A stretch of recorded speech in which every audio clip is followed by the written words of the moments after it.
할렐루야, 할렐루야. 너무나 반갑습니다. 하나님도 우리가 이렇게 함께 모여 기도하고 예배드리는 것을 기뻐하실 줄 믿습니다. 오늘은 성령 강림 후 20번째 주일입니다. 이 시간 하나님께 경건한 마음으로 예배드리도록 하겠습니다.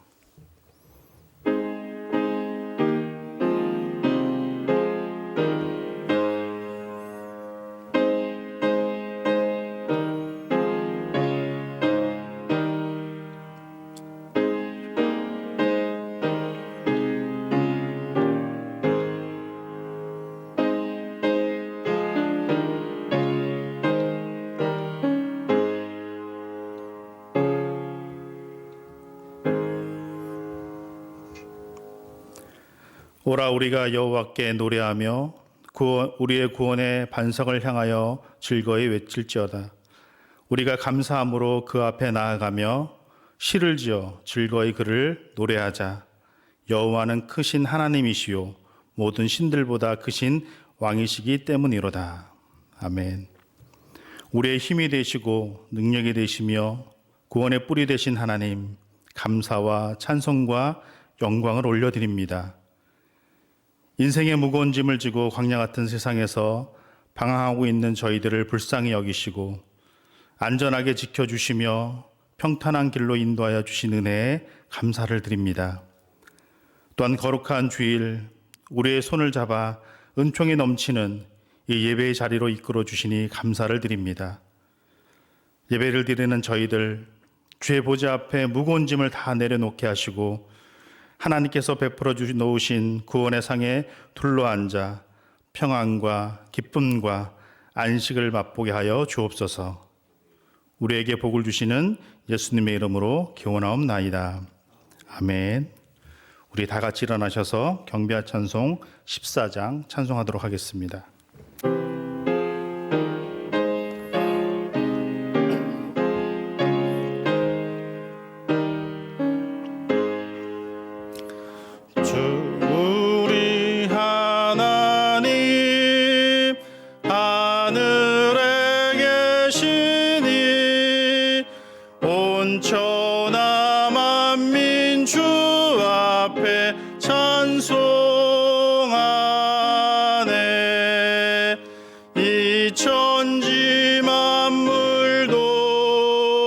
주 앞에 엎드려 그 거룩하신 이름을 늘 높이네.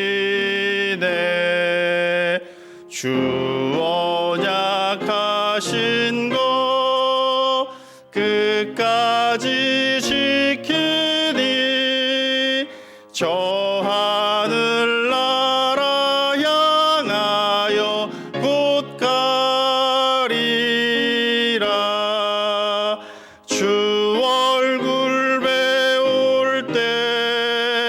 내 마음이 기쁘고 영원히 주의 영광을 찬양하리.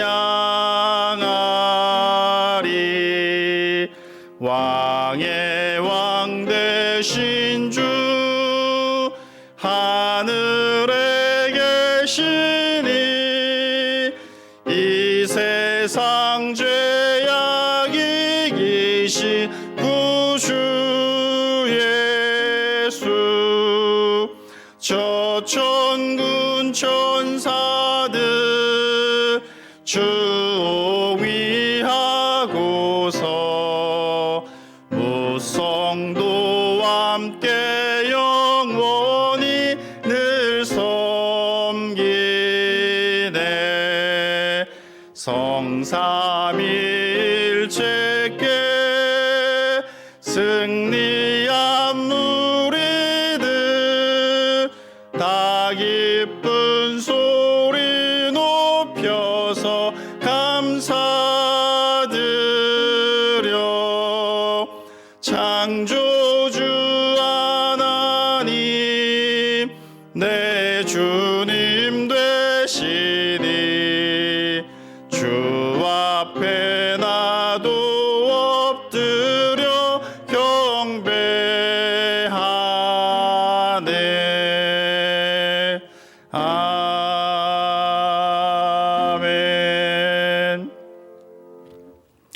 우리 서신 채로 머리 숙여 감사와 참회의 기도를 드리도록 하겠습니다. 우리를 사랑하시고 영생의 길로 인도하여 주시는 하나님, 우리를 향하신 주님의 그 사랑과 인도하심이 변함없음을 감사드립니다. 우리의 모든 순간순간이 주님으로 인해 평안함과 은혜가 넘치게 하시니 감사드립니다. 이렇게 함께 모여 예배드릴 수 있음을 감사드립니다. 그러나 저희들의 믿음은 세상의 작은 움직임에도 매일 매순간 흔들리고 있습니다. 말씀의 반석 위에 든든히 서지 못하고 불안과 두려움 속에서 보낼 때가 많습니다. 서로 사랑하며 살라는 말씀을 뒤로하고 이웃과의 관계 속에서 증오와 분노의 불길을 태울 때도 있었습니다. 때를 얻든지 못 얻든지 말씀을 전파라는 주님의 명령도 망각한 채 십자가와의 복음을 부끄러워하는 그런 삶을 살았습니다. 이런 저희를 불쌍히 여겨주시고 용서하여 주옵소서.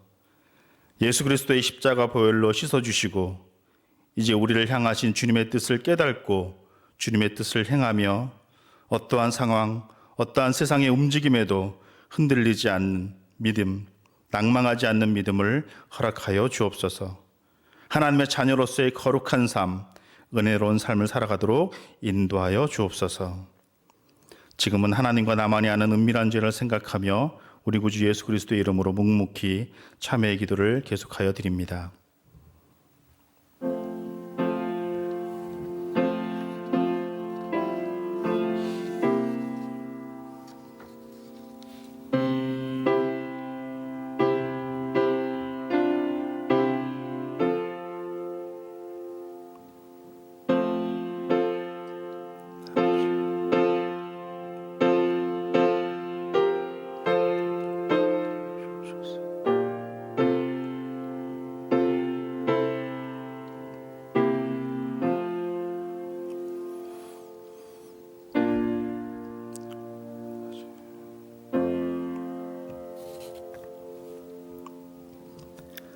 이제 그리스도 예수 안에 있는 자에게는 결코 정죄함이 없나니 이는 그리스도 예수 안에 있는 생명의 성령의 법이 죄와 사망의 법에서 너를 해방하였음이라.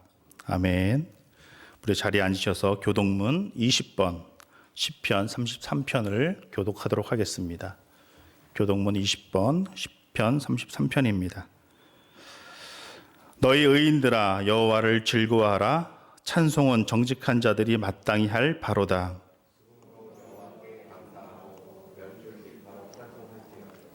새 노래로 그를 노래하며 즐거운 소리로 아름답게 연주할지어다.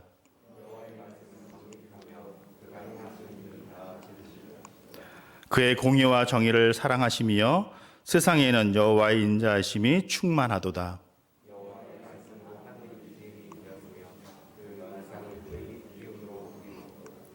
그가 바닷물을 모아 무더기같이 쌓으시며 깊은 물을 곳간에 두시도다.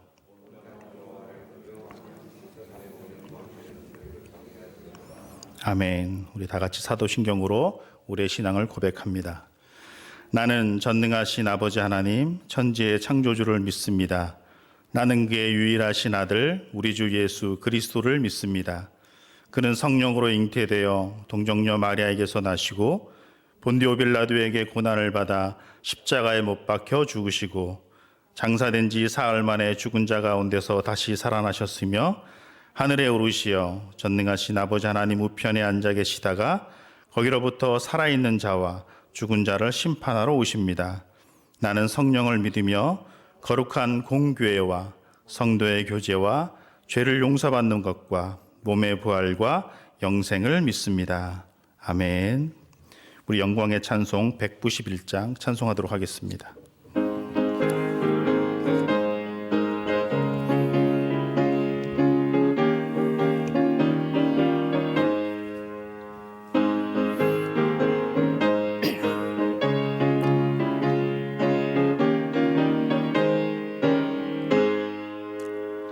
내가 매일 기쁘게 순례의 길 행함은 주의 팔이 나를 안보함이요. 내가 주의 큰 복을 받는 참된 비결은 주의 영 영이 함께함이라. 성령이 계시네 할렐루야 함께하시네. 좁은 길을 걸으며 밤낮 기뻐하는 것 주의 영이 함께함이라. 전에 죄에 빠져서 평안함이 없을 때 예수 십자가의 공로 힘입어 그 발 아래 엎드려 참된 평화 얻으면 주의 영이 함께함이라. 성령이 계시네 할렐루야 함께하시네. 좁은 길을 걸으며 밤낮 기뻐하는 것 주의 영이 함께함이라. 나와 동행하시고 모든 염려하시니 나는 숲의 새와 같이 기쁘다. 내가 기쁜 마음으로 주의 뜻을 행함은 주의 영이 함께함이라. 성령이 계시네 할렐루야 함께하시네. 좁은 길을 걸으며 밤낮 기뻐하는 것 주의 영이 함께함이라. 세상 모든 욕망과 나의 모든 정욕은 십자가에 이미 못을 박았네. 어둠 밤이 지나고 무거운 짐 벗으니 주의 영이 함께함이라. 성령이 계시네 할렐루야 함께하시네. 좁은 길을 걸으며 밤낮 기뻐하는 것 주의 영이 함께함이라.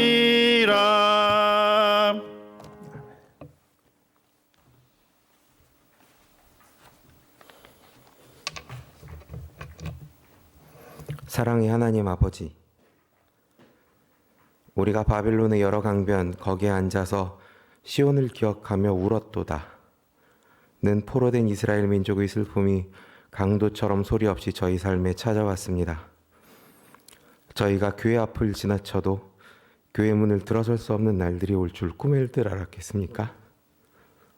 우리의 교만과 나태함으로 인하여 반년도 되지 않아 우리가 모여서 예배드린다고 하면 믿지 않는 사람들이 걱정하고, 우리가 예수를 섬긴다고 하면 마스크나 잘 쓰고 다니라고 손가락질 받게 되었습니다. 길거리에서 하나님 꼼짝 말라고 조롱하는 것으로 십자가를 진다 하고, 교회의 부하 권력을 세습하면서 십자가를 물려준다 하고, 사역자가 아닌데 교인들을 핍박하면서 십자가를 자랑하는 담임 사역자가 있는 이상한 한국교회가 되었습니다. 저희가 잘못하였습니다. 우리는 교회에 와서 편안하게 예배만 드리면 아버지께서 기뻐하신다고 자만하였습니다.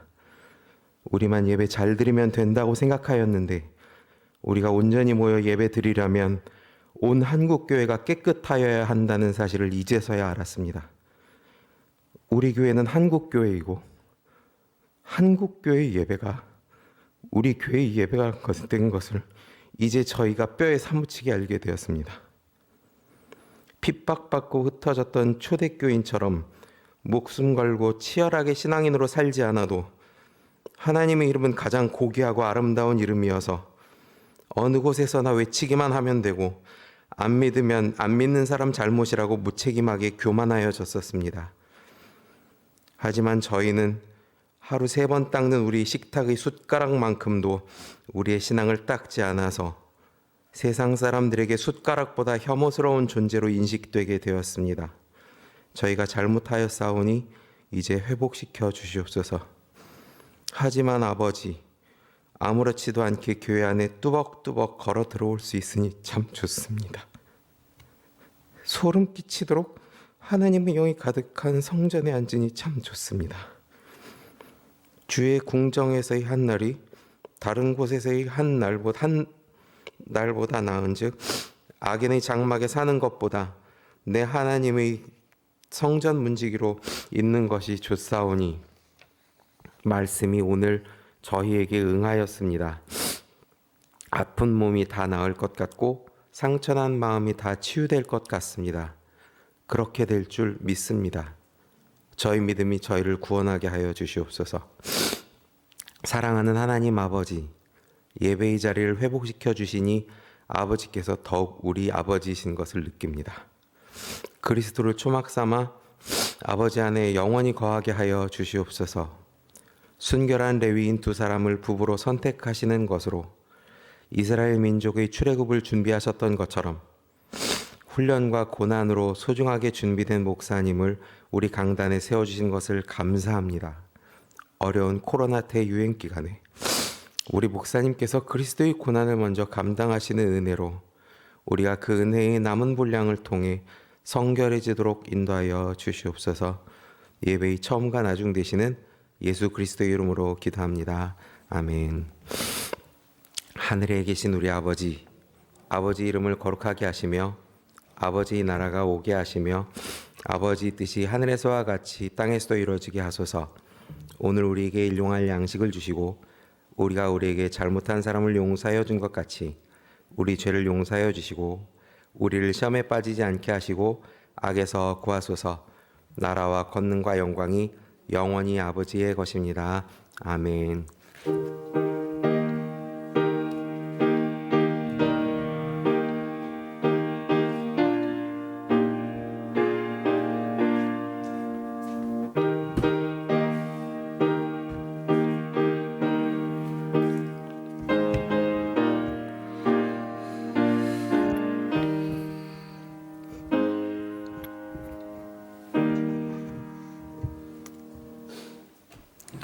오늘 우리에게 주신 하나님의 말씀은 요한 3서입니다.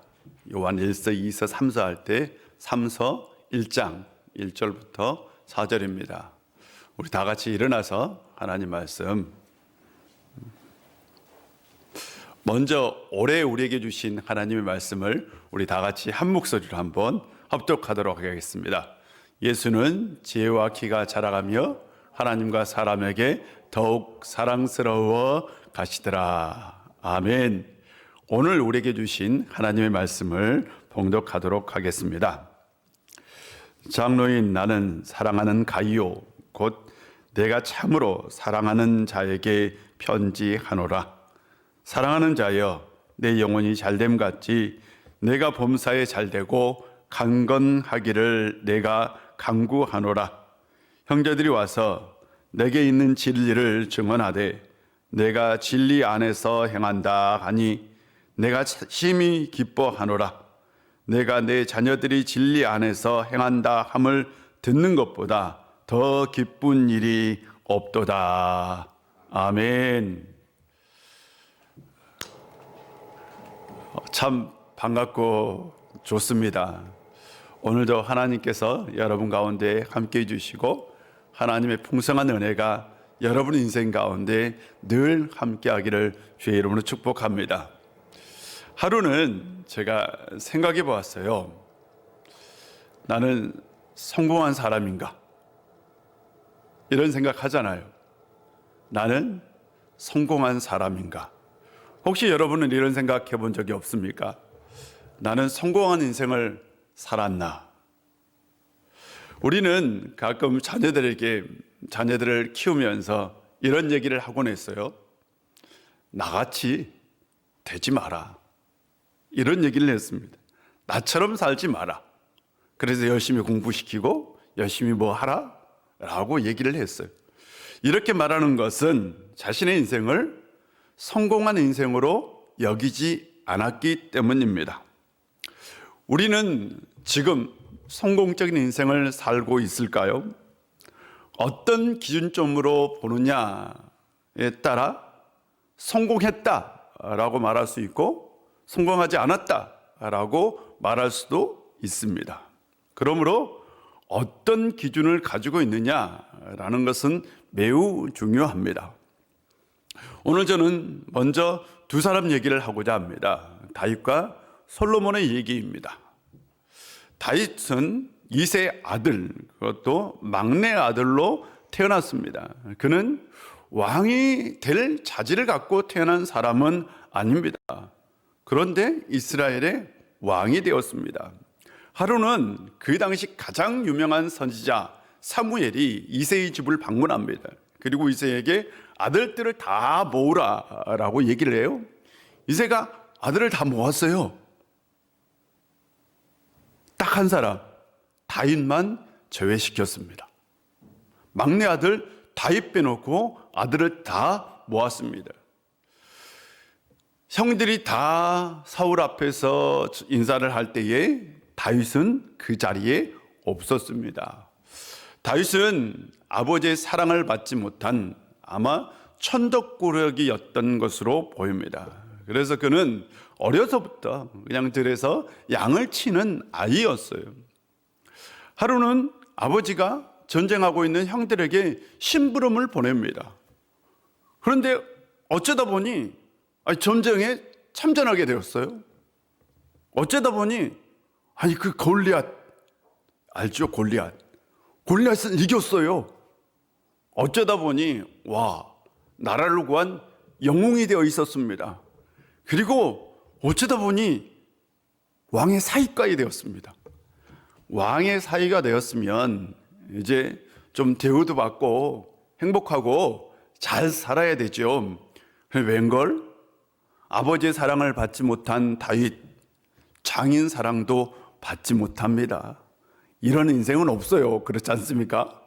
아버지의 사랑을 받지 못했으면 장인 사랑이라도 받아야죠. 그렇지 않습니까? 장인 사랑도 받지 못한 사람이 된 거예요.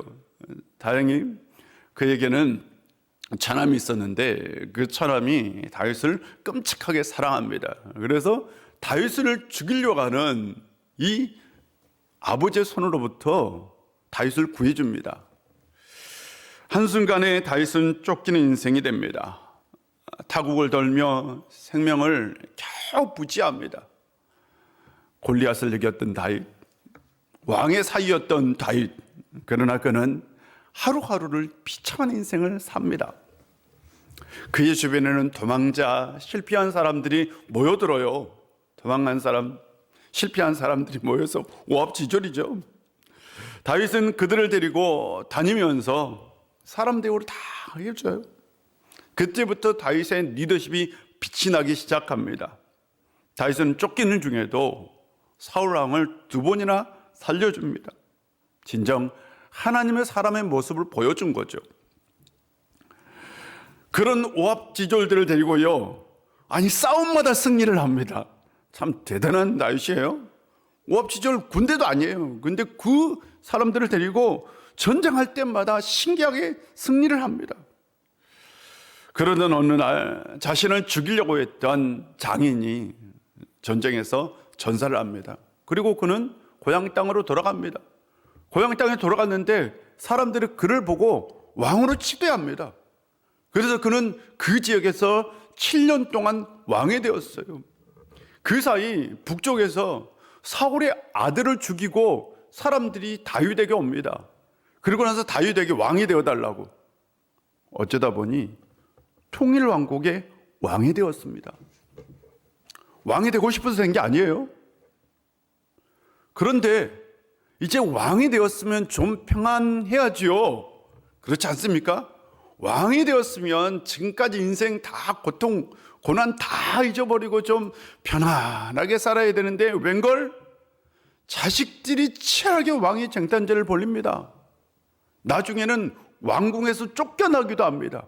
왕궁에서 도망을 쳐요, 다윗이. 인생의 말년에도 좀 평안해야 되잖아요. 인생의 말년에도 왕의 쟁탈전이 일어납니다. 참, 다윗의 인생을 보면 고난의 연속, 고통의 연속이었습니다. 그는 목동에서 왕이 되었지만 인생의 마지막까지 아픈 인생을 살았습니다. 성공한 왕일까요? 그는 성공했을까요? 솔로몬은 왕자였습니다. 물론 왕이 될 수 있는 조건을 가지고 태어난 것은 아닙니다. 그러나 그의 어머니는 그를 기필코 왕으로 만들어 버립니다.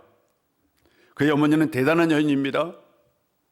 장수인 남편을 버리고요, 왕을 선택했어요. 그녀는 욕심을 가지고 있었습니다. 그녀는 아들을 왕의 자리에 앉혀버립니다. 그는 이 시대로 말하면 어머니의 치맛바람에 의해서 왕이 되었어요. 그러나 왕이 되고 나서 본격적으로 자신의 모습을 드러냅니다. 그는 지혜로운 왕이었고 현명한 왕이었습니다. 그는 나라를 어떻게 이끌지를 알았습니다. 성전에 대한 정보도 없었고요, 건축 기술도 없었고 건축 기술자도 없었습니다. 그런데 그는 아버지 유언에 따라 당대의 가장 아름다운 건축물을, 성전을 만들어냅니다. 그는 성전을 만들므로 이스라엘을 성전의 나라, 하나님의 나라로 만들어버립니다. 그는 또한 나라를 굉장히 부강한 나라로 만들었어요. 그가 가장 잘하는 건 무역이었습니다. 이스라엘을 무역 중개의 나라로 만듭니다. 그는 이스라엘을 아라비아 반도에서 남쪽에서 생산하는 물건을 북쪽에 파는, 지중해에 팔고, 지중해에서 물건을 만든 것을 남쪽 아라비아에 파는, 그래서 이스라엘을 무역의 통로로 만들었어요. 동과 서를 연결하고 남과 북을 연결합니다. 아프리카와 유럽을, 아프리카와 아시아를, 아시아와 유럽을 연결하는 무역의 통로를 만들므로 그 당시 가장 부강한 나라로 만들었어요. 그런데 이런 부강한 나라를 만들어내는 데는 무역 파트너십이 필요합니다. 무역 파트너십은 정략 결혼입니다. 전쟁을 하지 않고 평화를 유지하는 대신 외국의 공주들과 정략 결혼을 해야 했습니다. 이 정략 결혼을 한 공주들은 자신들이 섬기는 모든 우상들을 왕궁으로 가지고 옵니다.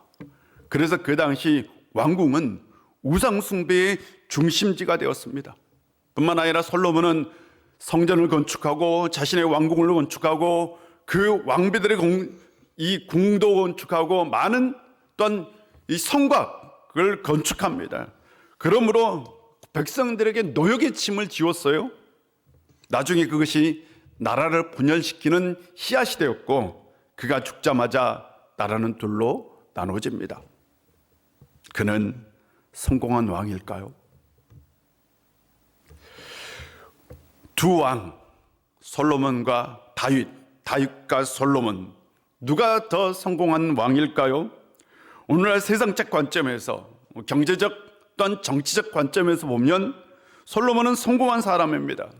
우리는 솔로몬을 선택할 것이고, 우리는 자녀들에게도 솔로몬과 같은 사람이 되라라고 말할 것입니다. 그런데 전통적으로 이스라엘 사람들은 다윗을 가장 위대한 왕으로 선택합니다. 예수님 시대에도 마찬가지입니다. 다윗, 그는 최고의 왕이었고 가장 위대한 왕이었습니다. 왜일까요? 솔로몬은 사회학자 존 노스, 지난주에 말씀을 드렸어요. 존 노스는 두 가지를 얘기했다고.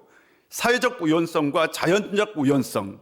사회적 우연성은 부모가 만든 사회적 지위이고, 자연적 우연성은 내가 가지고 난 타고난 어떤 기질, 내가 가지고 있는 어떤 타고난 자질을 얘기합니다. 그런데 솔로몬은 사회적 우연성과 자연적 우연성, 그것을 동시에 갖고 태어난 사람이잖아요. 다윗은 사회적 우연성도 자연적 우연성도 가지고 태어난 사람이 아닙니다. 솔로몬은 지금으로 말하면 재벌 2세로서 모든 것을 갖춘 사람이고요. 다윗은 그냥 평범한 가정에서 태어난 사람입니다. 그런 면에서 솔로몬은 우리와 거리가 멀어요. 다윗은 우리와 굉장히 친근한 사람이기도 합니다. 이런 관점에서 다윗은 우리와 가깝죠. 또 이스라엘 사람들이 보기에 영혼의 관점에서, 신앙의 관점에서 두 왕을 평가할 때에 다윗은 성공의 왕으로 여겨집니다. 하나님의 자녀들도 성공해야 합니다. 그렇다면 성공이 무엇인지에 대한 기준점이 있어야 합니다. 특별히 성공에 대한 신앙적인 기준이 있어야 합니다. 그렇지 않으면 성공해도 불행한 인생을 살 수 있습니다. 세상을 보면 사람들이 성공한 인생을 살면서도 불행한 인생을 살아갑니다. 이유는 성공에 대한 기준이나 가치관이 없기 때문입니다. 그저 자신의 인생을 자신보다 더 나은 사람과 비교를 하면서 자신의 인생을 평가합니다. 내가 저 사람과 평가를 해서 나는 성공한 사람이 아니라고. 이건 비극이죠. 잘못된 성공 인생관입니다. 오늘 성경 말씀은 사도 요한이 가이오라는 사람에게 쓴 서신입니다. 그는 그를 사랑하는 사람으로 지칭하고 이렇게 기도합니다. 사랑하는 자여, 내 영혼이 잘됨 같이 내가 범사에 잘되고 강건하기를 간구한다 라고 얘기합니다.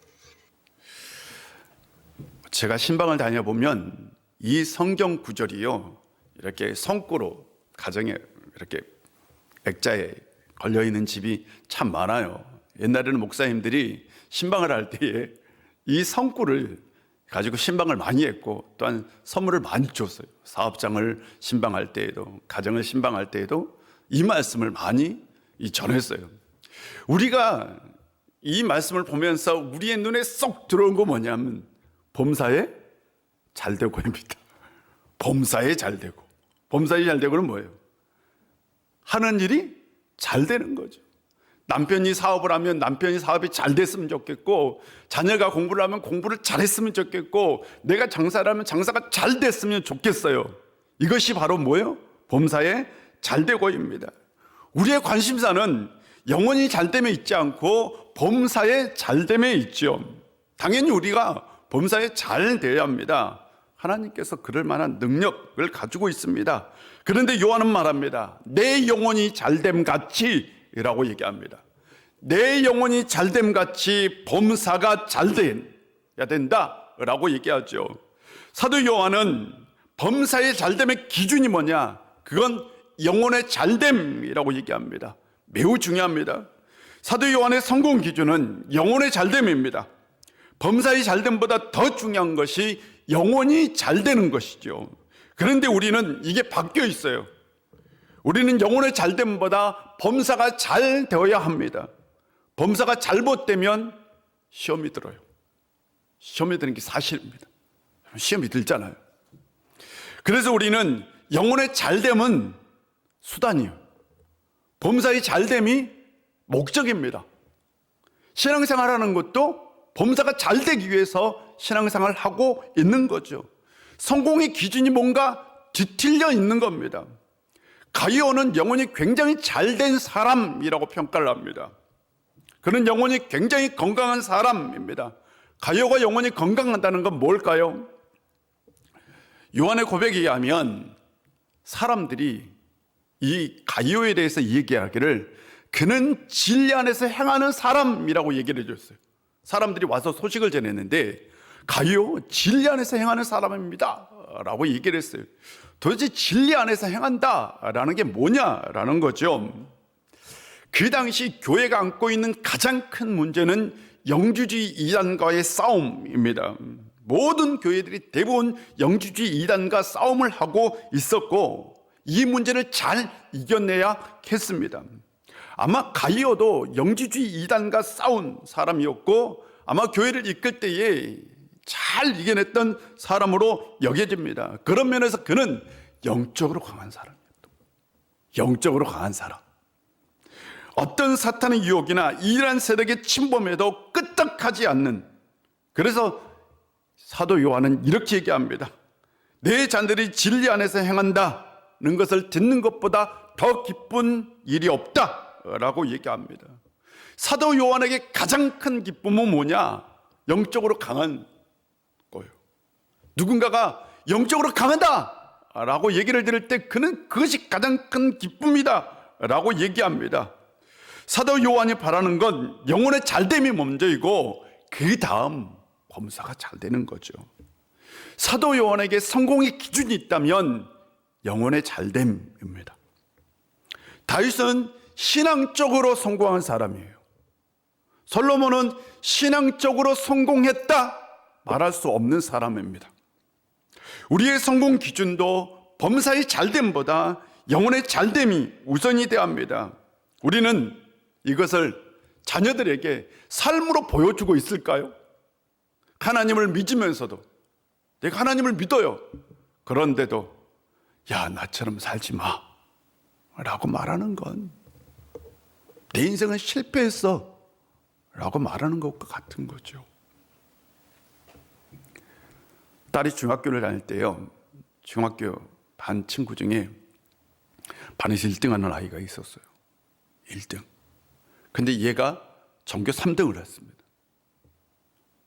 이 부모가 이 딸을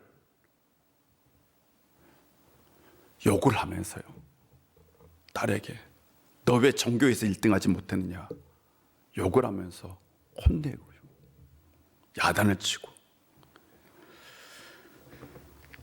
참, 뭐 이런 부모는 물론 국소수죠. 그런데 이 부모의 행동은 우리의 교육 현실, 특히 부모의 성공 집착의 단면을 보여주고 있는 모습이죠. 우리나라 부모들은 자녀들에게 꼭 얘기합니다. 제발 성공해라고. 성공이 전부인 것 같아요. 성공하라고. 그런데 정작 성공이 무엇인지 말하지 않습니다. 성공의 기준점이 없어요. 다른 아이보다 공부를 잘하면 돼요. 다른 아이보다 성적이 좋으면 됩니다. 다른 자식보다 좋은 대학에 들어가면 되고, 다른 자식보다 좋은 직장을 가지면 됩니다. 그래서 이 시대를 사는 아이들이 너무나 불행하죠. 아이들의 얼굴에 행복이 없어요. 모두가 지옥에 사는 아이들 같아요. 항상 지쳐있고 항상 게임에 빠져 있습니다. 자식은 부모를 선택할 수 없습니다. 태어날 때요, 자식이 부모를 선택해서 태어날 수 없어요. 태어나보니 재벌 2세 아들이야. 태어나보니 어떤 애는 가난한 집 아이로 태어났어요. 절대로 자연적 우연성을 선택할 수 없습니다. 자녀들이. 동시에 부모는 머리가 좋은 아이를 낳을 수 없어요. 선택해서. 맞죠? 야, 얘가 머리가 좋을까 안 좋을까 몰라. 그냥 낳은 거예요. 부모는 자녀에게 자연적 우연성을 만들어줄 수는 없어도 사회적 우연성은 만들어줄 수 있습니다.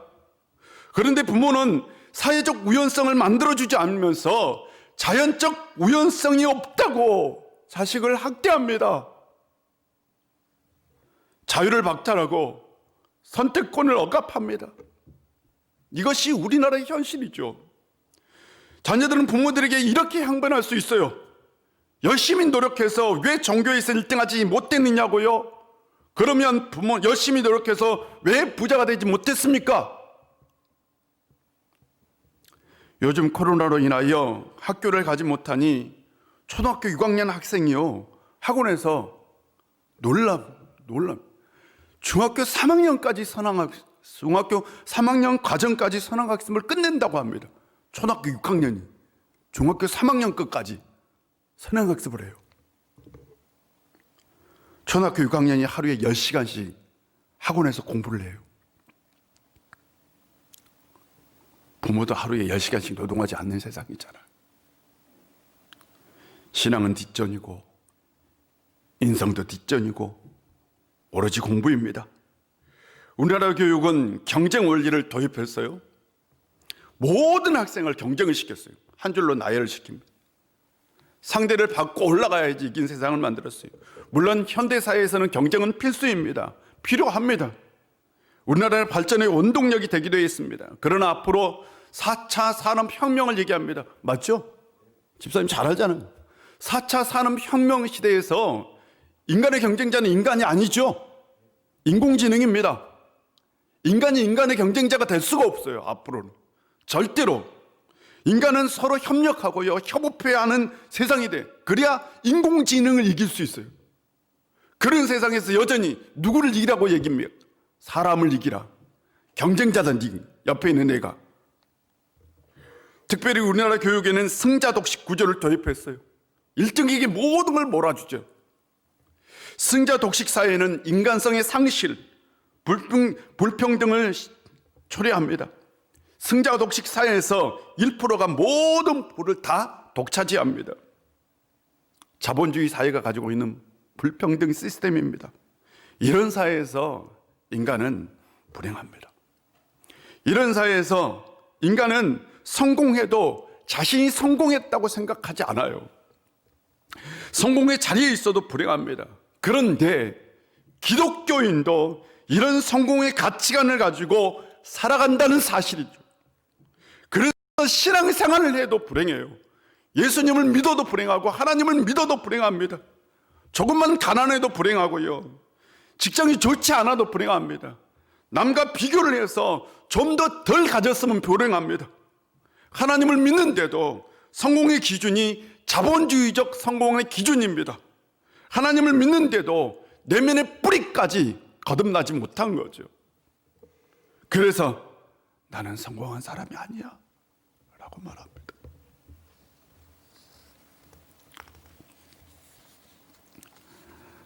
예수님은 제자들이 어떤 생각을 가지고 있는지 알았어요.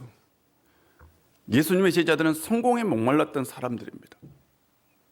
예수님을 따르는 이유가 성공 위해서 따랐어요. 제자들이 솔직히 말하고 성공하기 위해서. 그런 제자들에게 예수님께서 말씀하십니다. 수고하고 무거운 짐진 자들아 다 내게로 오라.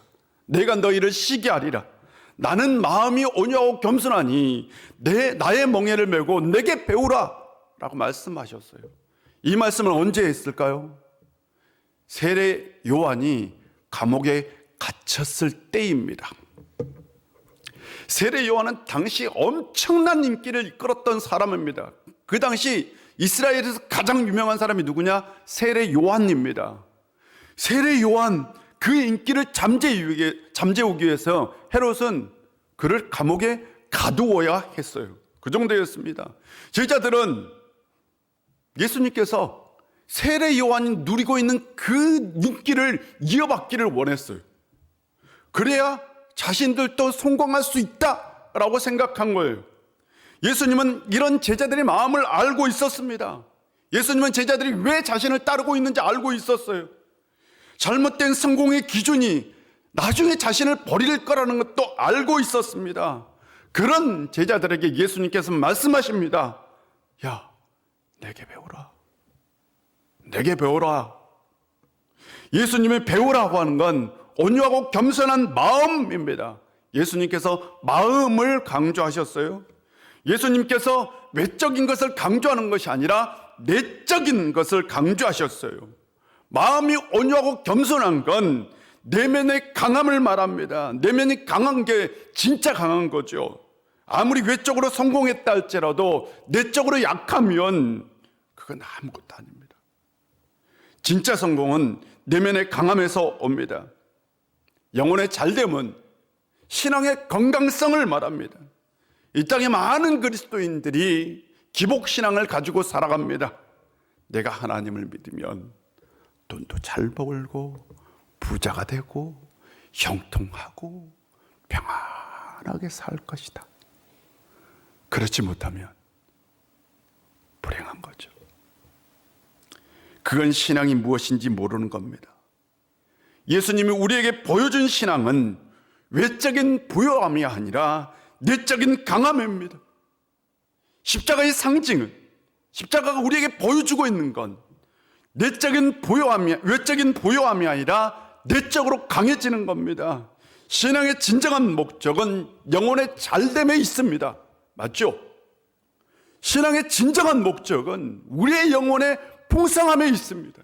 영혼이 강해지는 거죠. 범사가 잘 되는 건 부수적입니다. 신앙은 내면을 강하게 합니다. 신앙은 마음을 강하게 합니다. 신앙은 영혼이 건강해지는 겁니다. 아직도 마음이 약하고 아직도 영혼이 약하다면 신앙에 주는 힘을 경험하지 못하고 있는 겁니다. 신앙은 우리의 마음, 우리의 영혼, 우리의 내면을 강하게 합니다. 우리가 신앙을 가졌다는 건 외적으로 강해졌다는 것이 아니라 내적으로 강해졌다는 거예요. 내면이 강한 사람은 세상 풍파에 흔들리지 않습니다. 세상 것에 요동치지 않습니다. 어떤 상황에서도 마음의 평안을 유지합니다. 이런 사람이 진짜 강한 사람이지요. 세상 어떤 풍파가 몰려와도 마음의 평안을 유지할 수 있다면 그 사람이 진짜 성공한 사람입니다. 잘 생각해 보세요. 세상 살아가면서 진짜 중요한 게 뭘까요? 마음의 강건함입니다. 우리의 마음은 쉽게 요동칩니다. 이리 흔들리고 저리 흔들립니다. 너무나 많이 흔들려요. 행복도 평안도 성공도 잘 생각해 보면 마음이 결정합니다. 중요한 건 마음이지 외적인 환경은 아닙니다. 마음의 강건함이 우선입니다. 그리고 다음에 범사가 잘 돼야 합니다. 우리는 성공한 사람이 마약하는 것도 보고요, 자살하는 것도 봅니다. 그 사람은 외적으로는 성공했지만 내적으로는 실패한 사람입니다. 세상 관점으로는 성공했지만 신앙적 관점으로는 실패한 사람인 거죠. 인생의 진정한 성공은 영혼의 잘됨에 있습니다. 영혼이 잘된 사람, 마음이 강한 사람, 내면이 강한 사람은 그 사람이 어떤 삶을 살고 있든지 이렇게 말하죠. 나는 성공했어. 나는 지금도 성공한 인생을 살고 있어 라고 얘기합니다. 여러분은 지금 성공한 인생을 살고 있습니까? 신앙을 가졌다면 여러분은 지금 성공한 인생을 살고 있는 겁니다. 여러분의 영혼이 강하다면 여러분은 이미 성공한 인생을 살았습니다. 이것이 신앙적인 성공의 기준입니다. 우리가 어떤 형편에 있든지 우리의 영혼이 잘 됐다면, 영혼이 건강하다면 우리는 지금 성공한 인생을 살고 있습니다. 한 주간 이것을 기억하며 살아가는 성도님들 되시기를 주의 이름으로 축복합니다. 기도하겠습니다. 아버지 하나님, 오늘도 우리 가운데 함께해 주시고 은혜 주셔서 감사드립니다. 우리는 예수님을 믿고 거듭났지만 우리의 마음 깊은 곳까지 거듭나지 못해서 우리는 세상적인 성공의 기준을 가지고 내 인생을 평가하기도 합니다. 아버지 하나님, 우리가 세상적인 성공을 기준을 버리고 성경적인 신앙적인 성공 기준을 가지고 우리의 인생을 바라보고 평가하면서 행복하고 기쁘게 살아갈 수 있는 저희들 되게 하여 주옵소서. 우리가 이 세상을 살아가면서 우리의 범사의 잘됨보다 영혼의 잘됨에 우선을 두고 늘 살아갈 수 있는 저희들 되게 하여 주옵소서. 그리하여 어떤 환경이 있든지 행복하고 기쁘고 평안한 삶 살게 하여 주옵소서. 예수님의 이름으로 기도합니다. 아멘. 찬송가 428장입니다.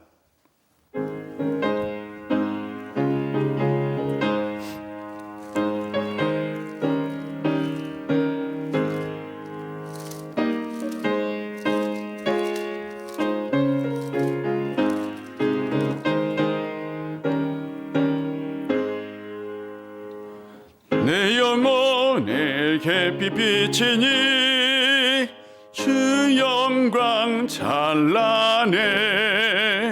이 세상 어떤 빛보다 이 빛 더 빛나네. 주의 영광 빛난 내게 비춰 주시옵소서. 그 밝은 얼굴 배울 때 나의 영혼 기쁘다. 내 영혼에 노래 있으니 주 찬양 감기다. 주 귀를 기울이시사 다 듣고 계시네. 주의 영광 빛난 광채 내게 비춰 주시옵소서. 그 밝은 얼굴 배울 때 나의 영혼 기쁘다. 내 영혼의 봄날 되어서 주 함께 가실 때 그 평화 내게 깃들고 주근에 꽃피네 주의 영광 빛난 광채 내게 비춰 주시옵소서. 그 밝은 얼굴 배울 때 나의 영혼 기쁘다. 내 영혼에 기락이 있고 큰 소망 넘치네. 주 예수 복을 주시고 또 내려주시네. 광 빛난 광채 내게 비춰 주시옵소서. 그 밝은 얼굴 배울 때 나의 영혼 기쁘다.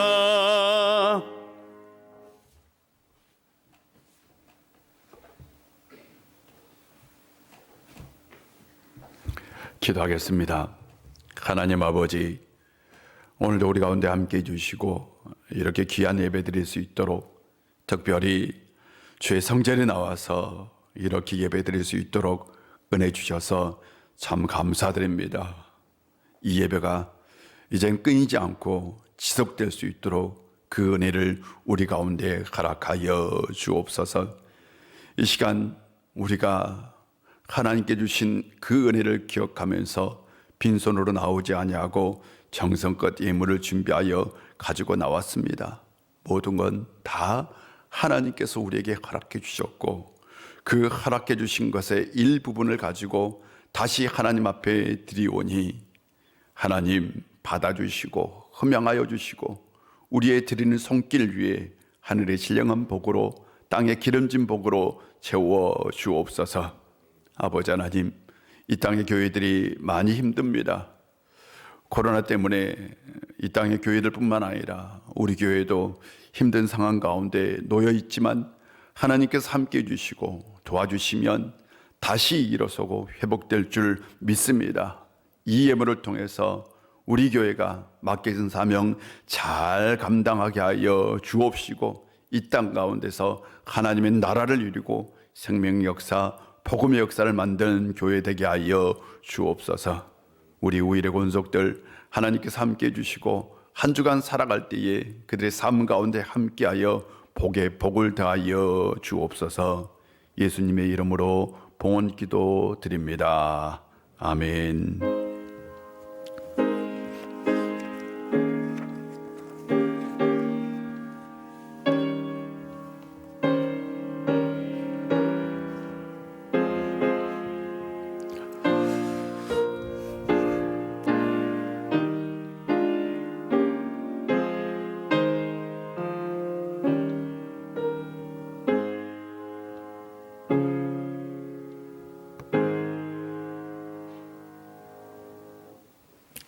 자리에 앉아주시고요.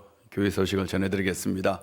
와, 이렇게 보니까 얼마나 반가운지 모릅니다. 여러분이 없을 때 설교를 이렇게 교육자 한 분, 두 분, 장로님 한 분, 세 분 앉아서 설교를 하는데요. 갑자기 적응이 안 됐어요. 처음에 설교를 할 때. 그런데 지금 여러분이 이렇게 있으니까 얼마나 좋은지 몰라요.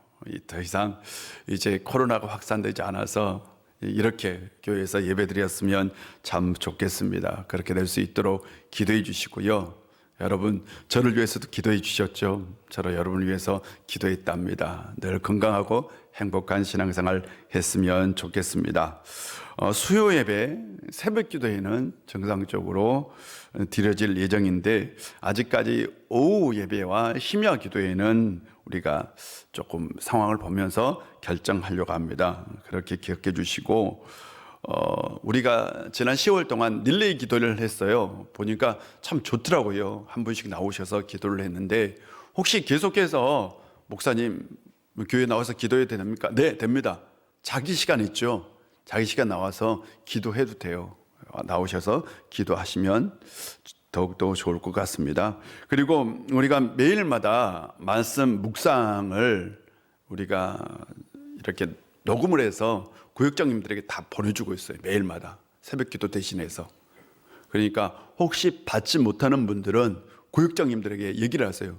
저한테도 말씀 묵상 좀 그 음성 파일 좀 보내달라고. 그래서 한 7분에서 8분 정도로 녹음을 해서 보내주니까 그 말씀 듣고 하루를 살아갈 수 있는 성도님들 되었으면 좋겠습니다. 교회를 위해서 기도해 주시고, 이번 돌아오는 화요일 날 노예가 있어요. 노예가 있는데 우리 교육자들하고 장로님들 다 참석합니다. 위해서 기도해 주셨으면 좋겠습니다. 나머지 광고는 주보를 참고해 주시고 우리 다 같이 일어나셔서 우리는 오직 예수 오직 믿음으로 살아야 합니다. 우리는 오직 예수 오직 믿음으로 살아야 합니다. 나는 오직 예수 오직 믿음으로 살겠습니다. 아멘.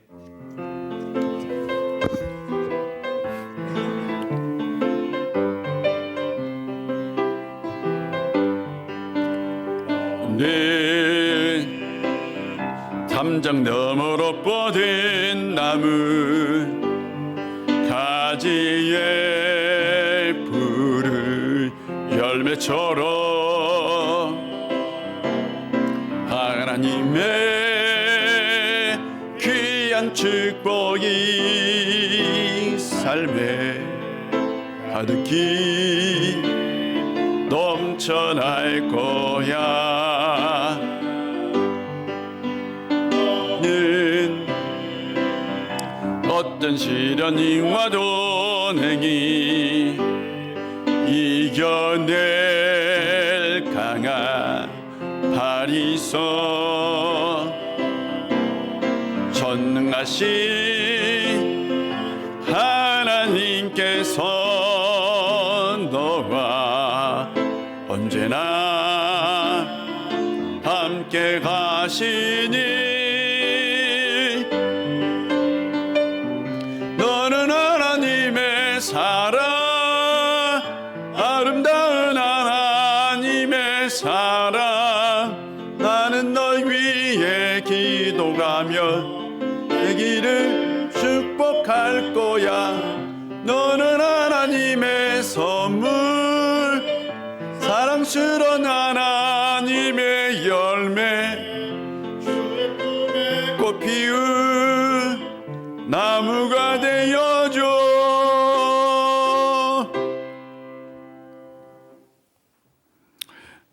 십자가에서 죽으심으로 우리에게 진정한 신앙의 모습을 보여주신 우리 구주 예수 그리스도의 놀라우신 은혜와 우리 아버지 하나님의 크신 사랑과 성령 충만한 역사가 영원히 잘된 같이 범사가 잘되고 강건하기를 원하는 우리 우일의 모든 성도들과 그들의 머리 위에, 가정 위에, 그리고 이 나라와 민족 위에 이제부터 영원히 함께 하시기를 간절히 축원하옵나이다.